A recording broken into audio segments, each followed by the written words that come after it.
1, 2. 1, 2, 3, 4.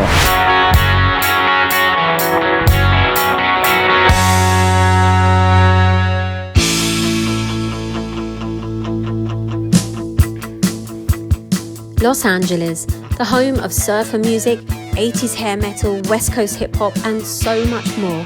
Its lineage with music has been long and winding, but has played an important part to shape music history. The guitarist who brings me back to this incredible city helped define the sound of the 70s and 80s with his band, The Cars. They drove rock music into the future, blending sleek hooks, synth textures, and radio-ready charm with a cool, cutting edge. But behind those chart-topping hits and glossy production was a guitarist whose precision and style elevated every track. Left-handed, sharp-witted, and endlessly tasteful, Mr. Elliot Easton.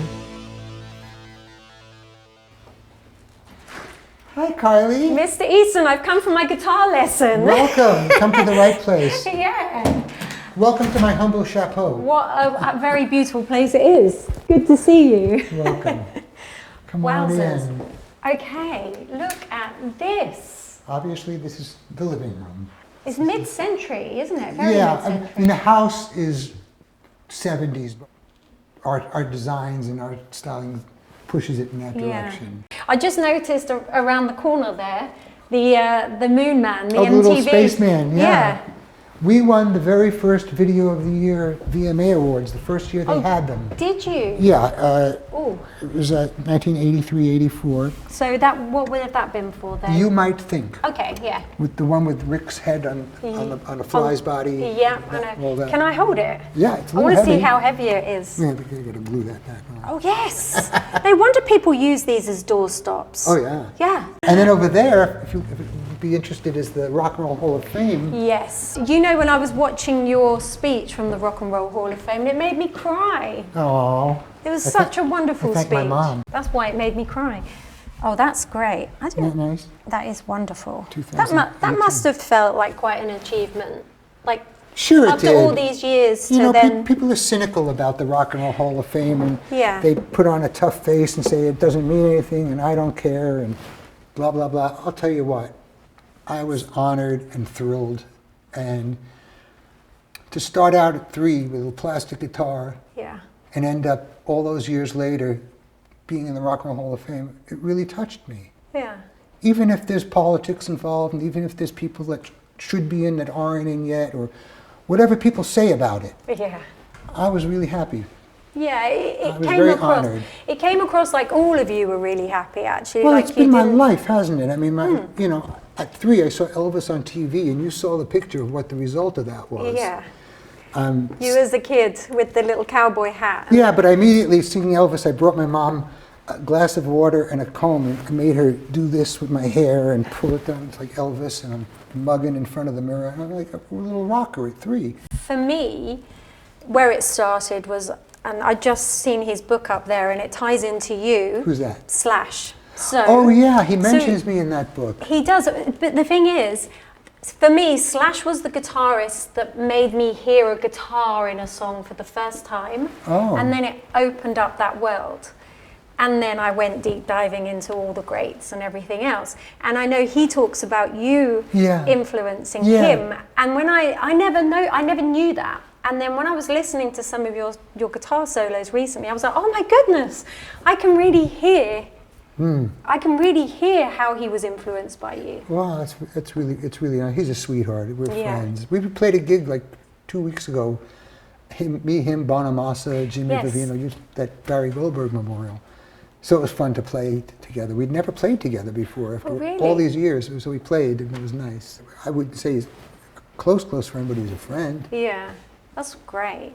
Because in LA, everybody's my great friend. You know, it's like baloney. You know. And you've met them once. Yeah. And it was just like, hello. Yeah, no, I get it. And these guitars, they look interesting. Well, this is basically a Vox Phantom, which is a British thing. Yeah. And you'd see the Hollies and, you know. Oh, would they play those? And the Rolling Stones and the British all the 60s British bands played a lot of Vox. And it was, at the time, American guitars, there was an embargo still from like the war to buy British. And so they weren't importing so many Gibsons and Fenders. And so you had Burns and Vox and these other companies, Hofner from Germany, Hoyer.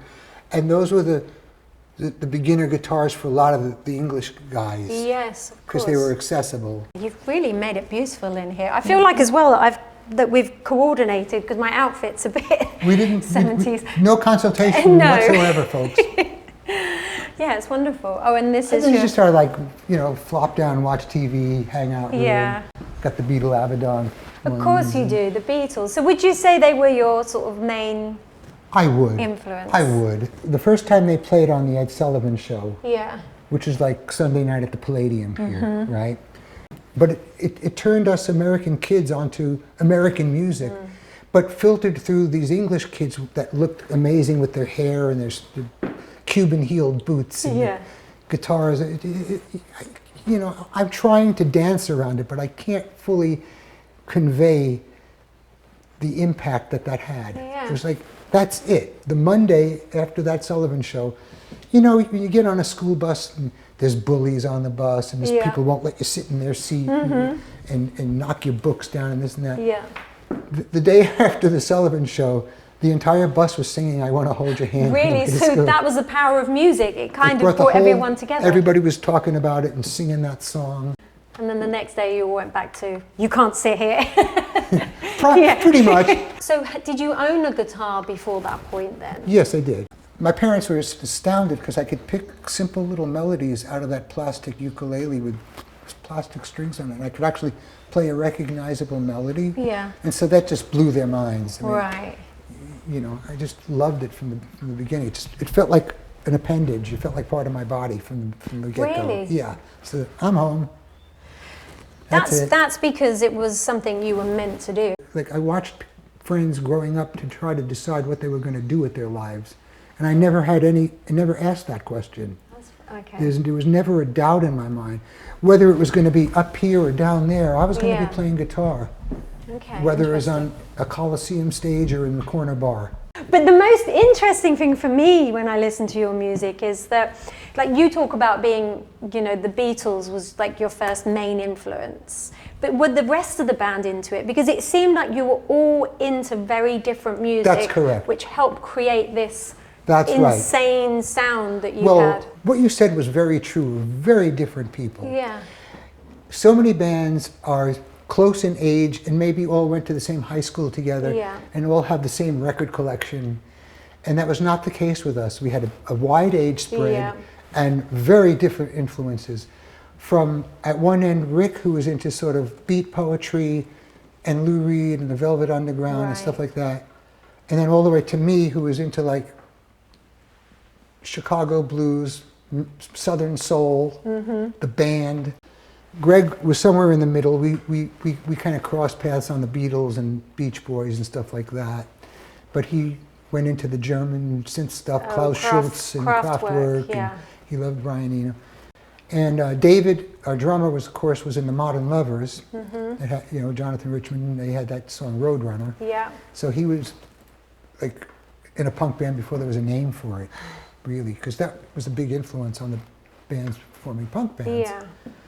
And Benjamin was he was a pop guy. Okay. He was a beautiful man. Yeah, he was. And he had a beautiful voice. And Rick wrote the songs, but when it came to a tune that needed a really good voice, he'd give it to Ben. So people don't realize how much Ben sings. They think Rick's singing a lot. Rick wrote them, but Ben sings a lot of them, like Drive, Just What I Needed, Let's Go, on and on. But that shows, again, that shows kind of how you guys got on. It's a real group. Yeah, it's a you real got band. on because it wasn't like Rick was going, well, I wrote that song and I want to sing it. Like, no, he gave one of the strengths. biggest hits to Benjamin. We went with each other's strengths. Yeah. And why not? And then I really enjoyed it. It was funny. It's just a funny recipe that you throw into a pot and like it somehow worked. Yeah. It was a quirky thing and it just worked. Apparently you have one of the biggest left-handed guitar collections. I must. I don't know how many Paul McCartney has, but I passed on one that he bought from Rick Nielsen. Oh, It's really? a kind of a funny story. Well, This was in about 1980, and all the vintage dealers around the country, they'd call me when they got a cool lefty, because there weren't that many lefty players. And he got this 1960 Les Paul, left-handed. nice. And he wanted $8,000 for it. And I got indignant and I got mad. I said, what is this, rock star prices? What are you? And I said, forget it. So Oh no. next thing I know, Rick Nielsen bought it. And I saw it at Rick's house. I visited Rick and stayed over his house. And then he sold it to McCartney. So McCartney plays it. Does he? Yeah, Oh, I no. could have had that guitar. Is that one of those ones that you kick yourself? Well, $8,000 for a guitar that's worth $500,000 I now. know. You know. Here's my studio music room. This feels like we're going in like a time capsule. This is the laundry room. Yeah, but with the that, paper I just love it. And look at the door as well. Well, I'll tell you the story when we get in. Yeah. Oh, this is fantastic. These are all guitar cabinets. Oh, okay. Smart. And, you know, and they're basically, you know, just, I pulled some out, but they're just basically filled with guitars. Oh, that's fantastic. And then a couple of little ones are amp cabinets, and they come out on a roller. Oh, this is so well designed. This is called Macassar ebony. Yeah. And if you look, this is where there was like a branch. Oh. But to me, it looks like little fox faces or something. Yes, you're so right. The way they grain matched it like forms like look at the patterns it forms. In all these '60s movies, you'd see if someone had an office, like a big office. I noticed like sometimes the door would be upholstered, like in like black upholstery with like the tacks. Yeah. So I wanted to do like more hot roddy, so I got this sparkle naugahyde and Brilliant. did that treatment, and they're just like screwed onto the door. They're just panels. What's good about this house is that my music room is at one end of the house, and the bedrooms are at the far end. Fine. And being that it's a ranch, there's nothing above, and you know, Yeah. nobody on top of me. So Are you still like a typical touring musician? Have your hours changed with your body clock yet? Or are you still like up at 1 and then don't go to bed until like 3 or 4? I'll tell you what. Around 8 o'clock at night, I start waking up thinking I've got a show to do. The adrenaline starts pumping. It never leaves you. It's bizarre. But yes, you're quite right about that. Oh, that's interesting. It's just like my body clock thinks I've got a show to play. Oh, that's so funny, isn't it? Yeah. You're the first person that's ever said that, because I did always wonder, like, because musicians are that way, you know, like with their time, and it makes sense because that's your job and the hours that you've been working. Do you make music in here? Back there's a Pro Tools studio where I can record. But to be perfectly honest, I prefer recording at another studio because I really don't like working in a vacuum. Right, okay. To me, music is a shared experience. Yeah. And I like to have someone to bounce off of, even if it's an engineer I trust. Like, was that okay? Should I try it again? When you're sitting alone, sometimes it gets a little weird, like you don't know when you're done. Mm-hmm. And if someone say, oh, that was perfect, you can't play it any better. It's okay, you know. Or why don't you try this? And I like that collaborative thing. So yeah. I have a friend who has a little studio in the valley here, and when I get a project, because oftentimes someone will send me the files for a track and say, can you put a guitar on this? Oh, okay, yeah. And so I'll take it to my buddies and we do it over there, because I don't like working all by myself. No, I guess again that's like the whole thing with you've been in a and band I'm not for a super so long. techie guy, so I don't like to like go down the rabbit hole with, you know, digital. You mean you didn't learn anything from Mutt Lange? Yeah, I learned a lot. Yeah, I bet. What, no, he was brilliant. Oh, he's an amazing producer, but he worked us to death. Yeah. It took almost a year to do Heartbeat City. That kind of way of working it either makes or breaks you as a band. I won't say who, but there were people who started to look for their airplane tickets to go home. They've had it. After a few months of making this record, there were some days where you just knew you weren't going to do anything, like they were going to be working on a snare drum all day. Yeah, it was a huge record, I guess. So it was a big record. He comes up with the goods eventually, but... Oh, it was probably our biggest since the first one. Yeah. Because it had quite a few hit singles on it. Your George Martin, I guess, was Roy Thomas Baker did the first 4 records with us, yes. What was, I mean, are they very different to Night work and day. with? Yeah, I Night can and imagine. Day. You know, Mutt was very friendly, and but very serious and like, you know, really intense. Where Roy was like a Monty Python character. He was like, "Hello, my loves, let's record." And, you know, and making the first record we did it in London at Air Studios, George Martin's studio, and he was just so funny, Roy. He had a straw picnic hamper from like Fortnum and Mason's Fortnum or and Mason's, something, you know, or Harrods or wherever, and he'd take out Crystal, and he had Union Jack serviettes. And have like this little cold lunch. Cucumber sandwiches. I'm serious, and right on the scones. desk.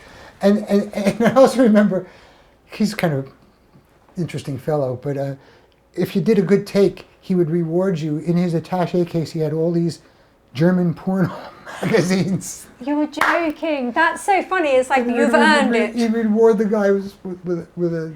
Did you have to give them back? Oh, yeah. Listen, you didn't want to keep these. No. So Air Studios, where was that then? So that was on in Oxford Street. Yeah, near Soho. So just that's above the where Top Shop. Yeah. Okay. Oh my God. So that's the thing that must have blown your mind then to. Never been anywhere before that. Yeah, and to be in the kind of Beatles. And George Martin came in a couple of times to listen to what we were doing, and he'd lie down on the sofa in front of the mixing desk and just sort of listen. And you'd die. And we were like, "Oh my God, it's George Martin!" And then we did a playback of a song, and he got up and he goes, "That's not bad, actually." And we were crestfallen. We were like, "Oh, it's not bad." And then when the door closed and he left, the engineer said, "No, you don't understand. That's the best compliment he ever gives. Wow. If he loves something, he says, that's not bad, actually." That's the British for you. Yeah, so he really liked it. He was complimenting us. But it was exciting. Paul McCartney was there one day recording, and Blondie came in to record some backing tracks for Top of the Pops, and so all this stuff going on. If you'd like to see some rarities, for sure. Okay, well, the thing about my collection is because I'm left-handed, some of these vintage ones are kind of one of one. Oh, hello. But you've got the same case. It's got the PAF pickups. Oh, that's beautiful. The same era as the Les Pauls. It's like, go find another 62 left-handed Barney Kessler. They don't exist. And that's mint condition almost. Pretty clean. Yeah. I mean, how many left-handed guitar players in 1962 would have ordered such an unusual guitar? One, I say. Yeah. Okay. How is this different to a Firebird then? Well, I'll tell you. Well, first of all, let me show you that they engraved Candy-O Girl on the pickup on the cover. pickup covers. That's brilliant. Kylie, would you hold this for me for a second? Yeah, sure. I'm getting a little warm in here. Okay, fine. Take it off. I want to take the jacket off. Yeah, he's going for a wardrobe change. Wardrobe change. I knew those drums would come in handy. Yes. There we go. Right. So you asked me about the differences. What is different about this Firebird? Yes. Basically everything except the shape. Mm-hmm. They originally came with mini humbuckers. Yeah. And I found when trying to get an amp sound on the mini humbuckers, if I'd get the neck pickup sounding fat and sweet like it should, yeah. If I got the treble pickup sounding fat, yeah. then this would sound like mud. Okay. And if I got this one sounding clear, this one sounded like razor blades. Okay. So I went with full humbuckers, and the switches are in phase, out of phase, and coil splitting. Okay. And then this is what we call a blower switch. When you flick that, it automatically just goes to the treble pickup, bypasses all this electronics, all the knobs, and just goes right to the jack. So it's the full-on for a solo, like a screaming solo, without having to turn knobs and switch this and that. You just go to that, and you go boom. Oh, brilliant. And there it is. Okay. The next one was a Gretsch. Gretsch Duojet. And I did the same thing that I did with the Firebird. I tried to get rid of some of the kludgy elements to make it something that could do battle with a Les Paul. That is a cool color. Yeah, Jet Firebird red. I mean, if you would have told me when I was a kid that I'd have a Gretsch guitar with my name on it after seeing George Harrison play, I would have said you were crazy. Yeah. That's what we talk about, not being jaded. I mean, every time I look at this stuff, I just can't believe how fortunate I've been in my life, you know. But it's wonderful that you've managed to retain that. It's incredible to me. You've kept your feet on the ground. I feel like I'm watching a movie about somebody else's life, you know. It's just funny, isn't it? So great, you know. Where do you think that comes from, that you haven't lost yourself in showbiz, so to speak? Because I really just love music. I didn't take up guitar to be popular with girls. I didn't take it up to be a wise guy and push people. I took it up at 3 because I just loved it, and it's never changed. It's just always been about music for me. I think in a way your guitar playing is a little bit like that. Your guitar playing doesn't have this big ego. No. Like, it's... Lots of people talk about you being underrated. I know, that's the key word, isn't it? It's ridiculous. Yeah, but it is ridiculous. I agree with you. I feel pretty rated. Yeah, and you know what? I totally agree with you. I'll tell you what, though. There was a conscious decision. This is a little bit dark, but there was a conscious decision within the Cars. There's a reason I was never branded as a guitar hero. Right, why? Certain people in management didn't want someone shining outside the band. Okay. Like Peter Frampton called me and wanted me to play on his first record after the live one.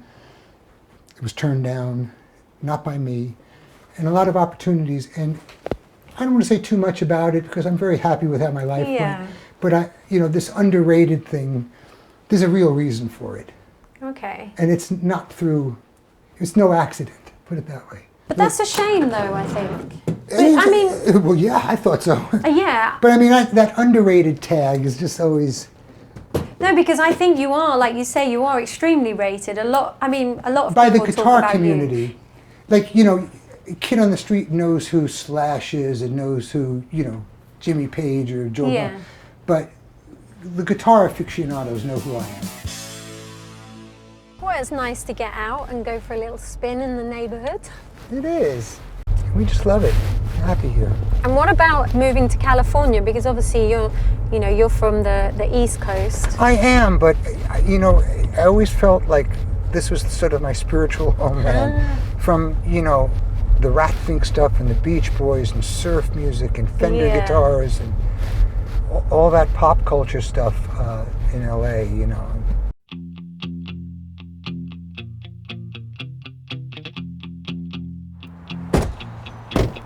Oh, and the sun finally came out for us as well. Is this your local room? This is my office. I have a friend group, a bunch of fellas that I get together with. We call it Dudes Who Lunch. I love that. And we get together every few weeks here.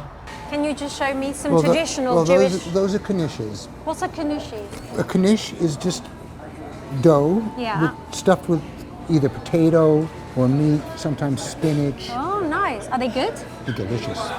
Good with brown gravy on the side, too. Oh, I love American brown gravy. With the potato knish, it's a knockout.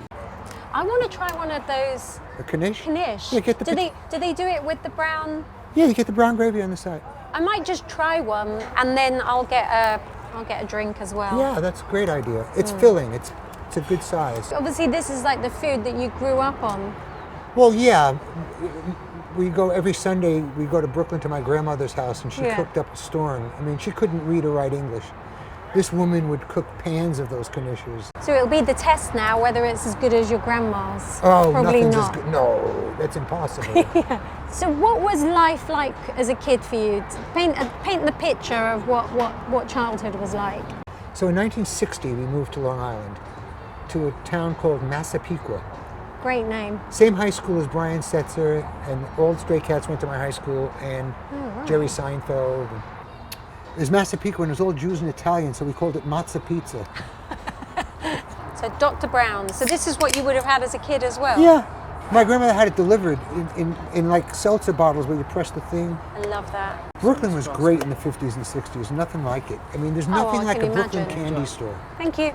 There was nothing like a Brooklyn candy store. Nothing like it. Why? It was just something about it. Sawdust on the floor and like just wooden planks and big things on the counter with licorice whips and pretzel sticks and just the best shakes and cones and. Okay. So you got to have a little bit. Maybe a little. So what's? That's the meat. That's the meat. It's just a hole in the. Oh God, yeah. It's decorative. It's like a booby. Yeah, a little booby in the middle. Yeah. All right, let me try some of the. Go on, try some knish. Knish.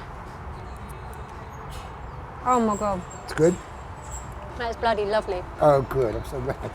Oh, that is seriously, it's basically a pie, isn't it? Yeah, sort of, yeah. So your mum was musically talented. Was your dad as well? No. He couldn't carry a tune in a bucket. Really? No. So then when you said to her, oh, but I want to be a musician. No encouragement whatsoever. You're throwing your life away. Okay. You're going to be a bum. Yeah. They were not supportive at all because they were worried about me. Yeah. And I was a good student. I had options, but not in my head. There was no option. There was no, this is what I was going to do. But once they got the first gold record on their wall, they became huge supporters. Okay. And then became big fans. Well, should we go and play some more guitar then? It sounds like a plan. I guess he's not going to come over, so. We can do a runner. I got to come back here. I know, you won't be able to have your boys club here bury anymore. Let's just go out here. Where it says emergency Emergency exit. exit. Yeah, that's what I need. I'm getting out of here. Yeah. But we haven't paid.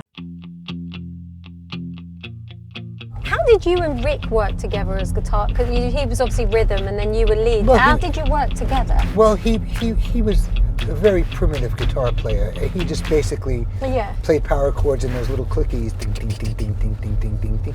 And so there was wide open space. I worked closely with Greg, our keyboard player, on intros, outros, hooks, solos.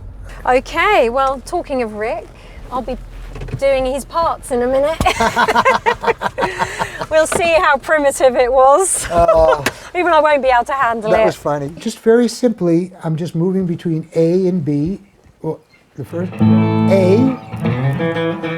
For players who really want to try to pick this up, I'll do it slow. Yeah. B. A. B. A. B. Home. And that's it. But it's right, you've got that kind of slide thing going on, and then there's a there's little like bit of finger picking, the rockabilly, then there's the melodic. Yeah, the pedal steel stuff. Yeah.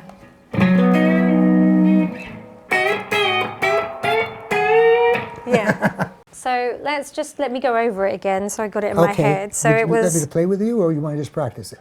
What was like it, this. the first bit again?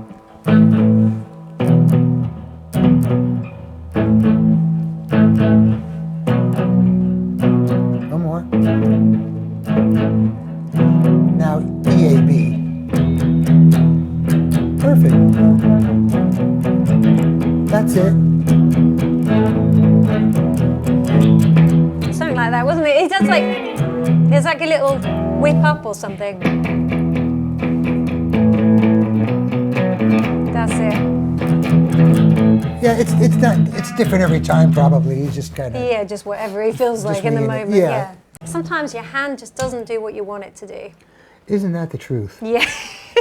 Isn't that the truth? I've had many days like that. Oh my goodness. Well, thank you so much, Elliot. It's been my pleasure. I've enjoyed it very much. It's been an amazing day, and I'm going to pull this out. Oh no, I didn't make it really loud. There we go. Good job. I'm learning a lot from you. Great. Thanks, Kylie. This was really fun. Thank you. Thank you so much.